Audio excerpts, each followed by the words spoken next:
Buenos días. El día de hoy vamos a hablar sobre la legítima, sobre la porción disponible y sobre el derecho vitalicio. Entonces, primero debes entender qué es la masa hereditaria. Es un concepto que debemos tener claro para luego entender la legítima y cuál va a ser la porción de libre disponibilidad. Entendemos a la masa hereditaria como el conjunto de bienes, ya sea una casa, un carro, etcétera, o derechos o obligaciones, ¿no? Las obligaciones generalmente se le conocen como deudas. Entonces, esto viene a ser la masa hereditaria, ¿no? Es el patrimonio que cada persona tiene a lo largo de su vida, ¿no? Vas comprando tu carro, tu casa, vas adquiriendo deudas, etcétera.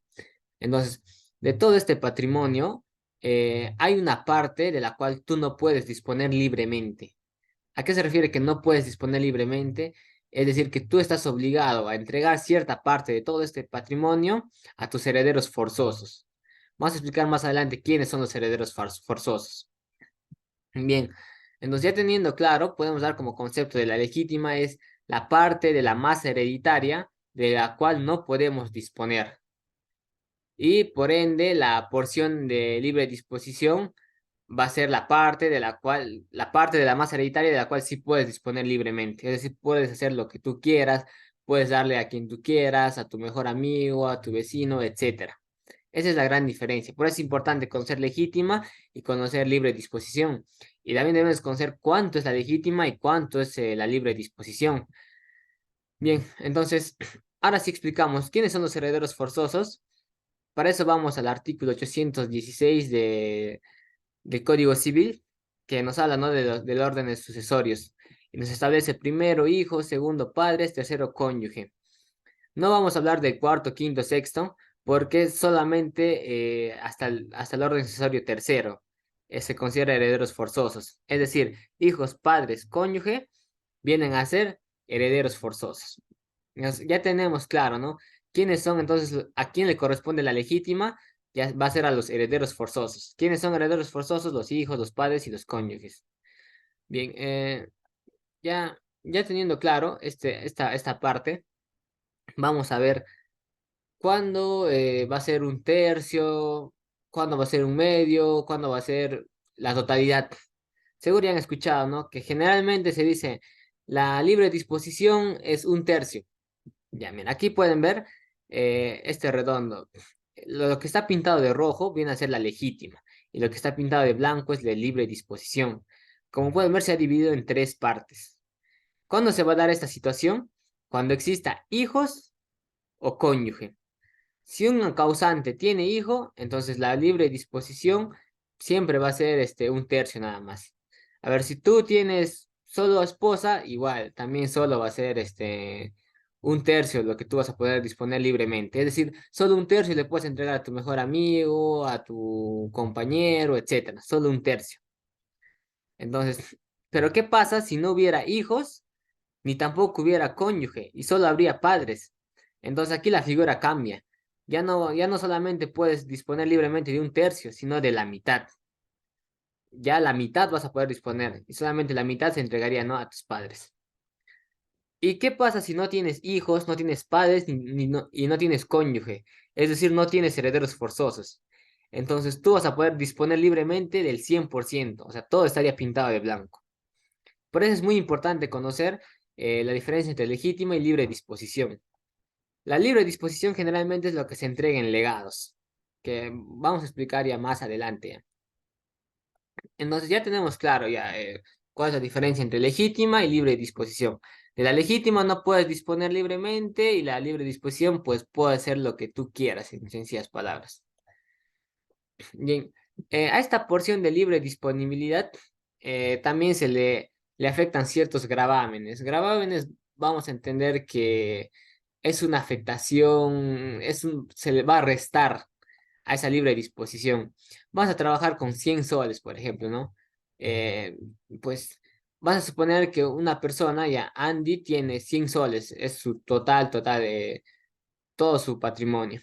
Entonces, pero Andy no tiene ni hijos, no tiene ni cónyuge, solo tiene padres. Entonces, el 50% le corresponde a sus padres, ¿no? Por legítima. Y 50% de libre disposición. Entonces, a esta porción de libre disponibilidad, que se me pasó una ahí, se le va a afectar, por ejemplo, lo que es el hijo alimentista. Ustedes estarán pensando, pero acabas de decir que no tiene hijos y solo tiene padres. Aquí viene el detalle, la figura del hijo alimentista es una figura muy criticada y que otros consideran que ya no debería estar regulado en el Código Civil, pero aún se mantiene y está regulado en el artículo 415. Como sabemos, una persona puede tener pues hijos, si está casado puede tener hijos matrimoniales, si no está casado sería hijos extramatrimoniales. Entonces, ¿cómo aplica la figura del hijo alimentista? El hijo alimentista puede reclamar su derecho, y lo dice el código, cuando al momento de su concepción la persona, o sea, en este caso Andy, tuvo relaciones sexuales con su madre, pero no lo ha reconocido, no hay una prueba de ADN. Entonces es una figura bastante criticada por eso, ¿no? Porque, o sea, simplemente con el hecho de en la concepción de este hijo, tuviste relaciones sexuales con su madre, este hijo alimentista puede reclamarte pensión de alimentos. Y entonces, esta pensión de alimentos se va a otorgar ya sea hasta los 18 años o si es que pasaron los 18 años pero sigue con incapacidad física o mental, también va a continuar. Entonces, pueden verlo, ¿no? Que es una figura, es diferente a través al tratamiento que se da a los hijos matrimoniales o hijos extramatrimoniales. Hijos extramatrimoniales, pero sí reconocidos, ¿no? O sea, hay una prueba de ADN que dice que pese a que yo estoy casado con, no sé, con A, con B también tuve un hijo. Eso no pasa con el hijo alimentista. En el hijo alimentista basta que yo tuve relaciones sexuales con su madre en el tiempo de su concepción, nada más. Por eso es que aquí no está de estudios superiores, no hay esa figura. Simplemente es hasta los 18, incapacidad físico mental. Entonces, ¿por qué es importante conocer esta figura? Porque eh, la figura, por ejemplo, si es que se le debiera a este hijo alimentista, no sé, se le daba 300 soles de pensión y se le debiera de la porción de libre disponibilidad, se va a afectar, es decir, el hijo alimentista se va a cobrar de esa porción de libre disponibilidad. Obviamente que es una figura muy delicada, muy controversial.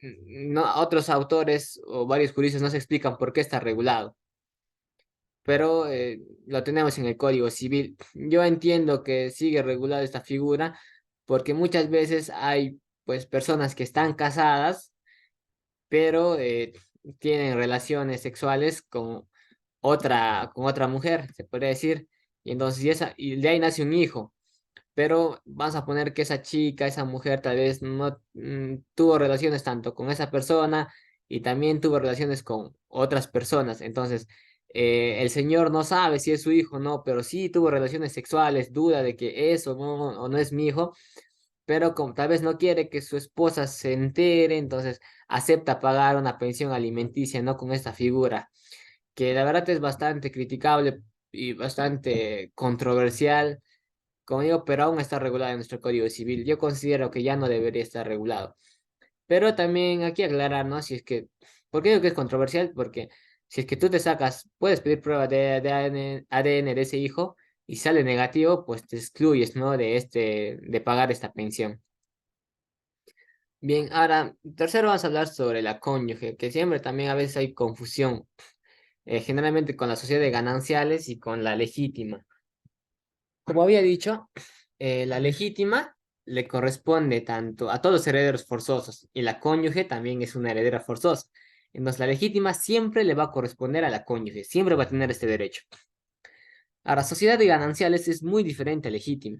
Sociedad de gananciales, como sabes, al momento de casarte, tú puedes elegir cuál va a ser el tratamiento tal vez a todos los bienes, ¿no? Que tienen la pareja. Sociedad de gananciales significa que todo lo que construyan dentro de la familia, todo lo que se compre un carro, una casa, le pertenece a ambos. Esa es la sociedad de gananciales. Y los bienes que se compran, por ejemplo, una casa, si es comprada, va a ser un bien social. Entonces, ahí viene la sociedad de gananciales. Es diferente a patrimonio separado. Patrimonio separado es decir, nos casamos, pero cada uno sigue, no sé, yo me compro mi casa y es para mí, o tú te compras tu carro y es para ti. De esa manera funciona. Entonces, pero es muy diferente a la legítima. La legítima siempre va a corresponder, incluso si te casaste con patrimonio separado, sigue correspondiendo a la legítima. Pero ¿qué pasa si te casaste con sociedad de gananciales? Primero, se debe liquidar los gananciales. ¿Qué significa liquidar los gananciales? Entre un esposo y una esposa, ¿no? Que tal vez liquidar significa, se va a sumar los activos, pasivos, activos, activos pueden ser, por ejemplo, aquí un poco de contabilidad básica nada más. Activos va a ser todo lo que sean ingresos, los bienes, propiedades, etcétera.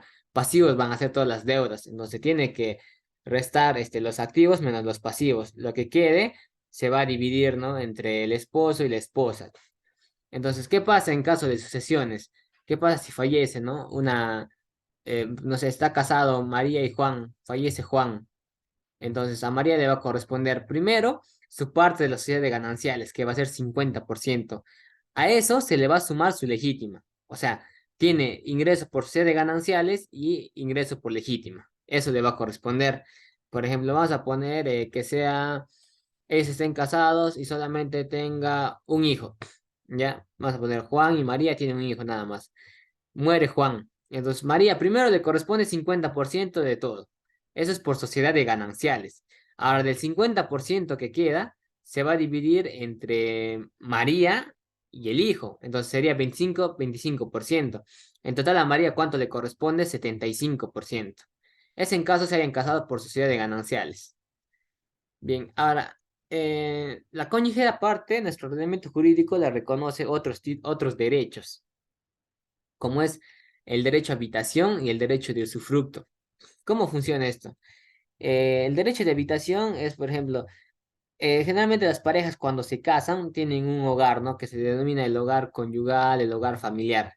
Entonces, ¿qué pasa si en el mismo caso María y Juan están casados? Juan fallece y María puede decir, quiero ejercer mi derecho de habitación, es decir, quiero vivir en esta casa hasta el día que fallezca. ¿Puede hacerlo? Sí puede hacerlo, porque es un derecho que le está otorgando nuestro ordenamiento jurídico a María. Sí puede decir, me quiero quedar. Esto no significa que esta casa ya le pertenezca a María.